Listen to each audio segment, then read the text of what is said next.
Yang and Dilraba clash, who will be the ultimate winner? Yang's immortal's journey to immortality faces off against Diliraba's sword and rose. One offers a refreshing transformation into the world of immortal heroes, the other a thrilling account of anti-trafficking police. The suspenseful story, adapted from real-life events, is breathtaking, and the cast of veteran actors in these immortal cultivation dramas is equally impressive. Who will be on your side in this battle of glory couples? Yang and Dilraba previously starred in the hit drama You're My Glory, with netizens clinging to their relationship in real life, a deep bond between the two. Now, with their new dramas, Immortal's Journey to Immortality and Sword and Rose, airing one day apart, the glory couples are once again facing off. Who will be the ultimate winner? 01 Cast Comparison. Immortal's Journey to Immortality is a costume immortal fantasy drama starring Yang, Jin Chen, Wang Duo, Zhao Ziading, and Xiao Qing. Everyone should be familiar with Jin Chen. She starred in the anti-fraud film All or Nothing and also worked with Yang in You Are My Glory. This time, the two play the male and female leads. Some netizens commented in the comments, Xiao Qing finally slept with you too. This is their second collaboration. Yang, once mocked by audiences as the greasy king and the dignified prince, gained popularity for his roles as Xiaonai in Love O2O and U2 in You Are My Glory. However, he was widely mocked after the airing of My Human Fireworks. Yang's roles in dramas have received both praise and criticism, but his handsome appearance is undeniable. After he shed his dignified performance in Immortal's Journey to Immortality, he looks much more refreshing and attractive. The drama also features special appearances by Liu Yan, Li Naiwen, Jin Shiji, Wu Yu, Cao Jun, and others. These veteran actors have starred in many classic works and possess extensive experience and commendable acting skills. Liu Yan has starred in films such as Journey to India, The Big Winner, and Lai Lai. Li Naiwen, an actor with the National Theatre of China, has starred in dramas such as A Brighter Future, The Third Squadron, Along the River during the Qingming Festival, Going North, and The Chess Player. Mr. Jin Shiji has left a lasting impression in numerous dramas, such as The Old Master Yuan Zion Princess Agents and The Old Dean Insurgents. Not to mention Wu Yu's roles in The Untold Story and The Seven Fairies, and Cao Jun's The Lotus Lantern, all of which are childhood memories for many. This cast is quite impressive, but the cast of Sword and Rose is also quite impressive. Sword and Rose, a crime-related suspense drama, stars Diliraba, Jin Shijia, Yu Yongzi, Li Zhi, Wang Yis, Gao Jike, Xia Xing, Fan Guoqiang, Na Sidan, and Wang Daqi. Aside from the first two leads, the others may be less familiar, so I'll list a few of their credits to help you understand. Yu Yongzi is a first-class actor at the China National Theatre, having starred in productions like Border Water Memories and County Party Committee Compound. Li Zhi starred in films like Life and Death Tracking and Ice and Snow Roundup, and appeared in the TV series Dear Enemy. Wang Yis appeared in TV series like Ice Fantasy and Home.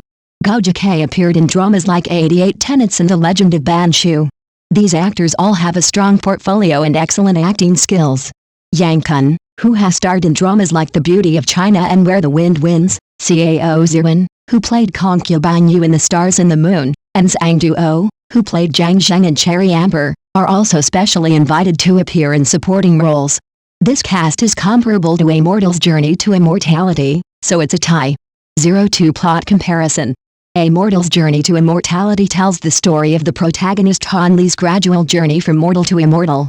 Therefore, the plot largely revolves around Han Li's cultivation level, the difficulties he encounters, and the good and bad people he encounters along the way.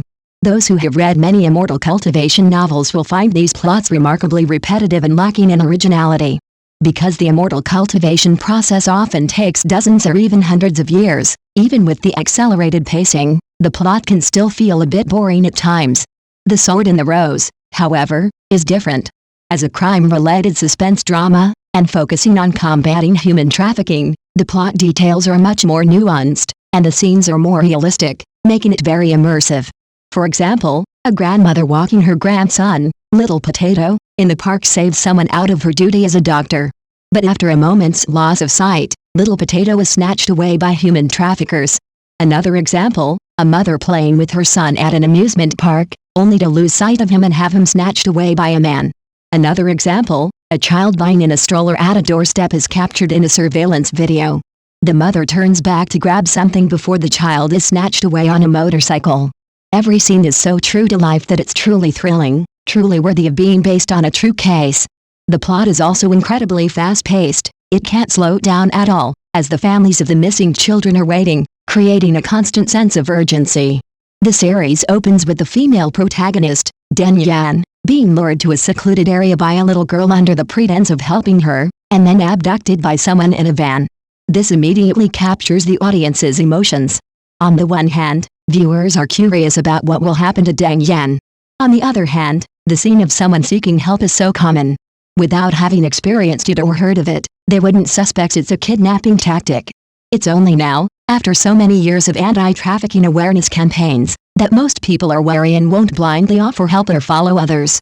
The Sword in the Rose starts off with a flurry of action, pacing incredibly fast.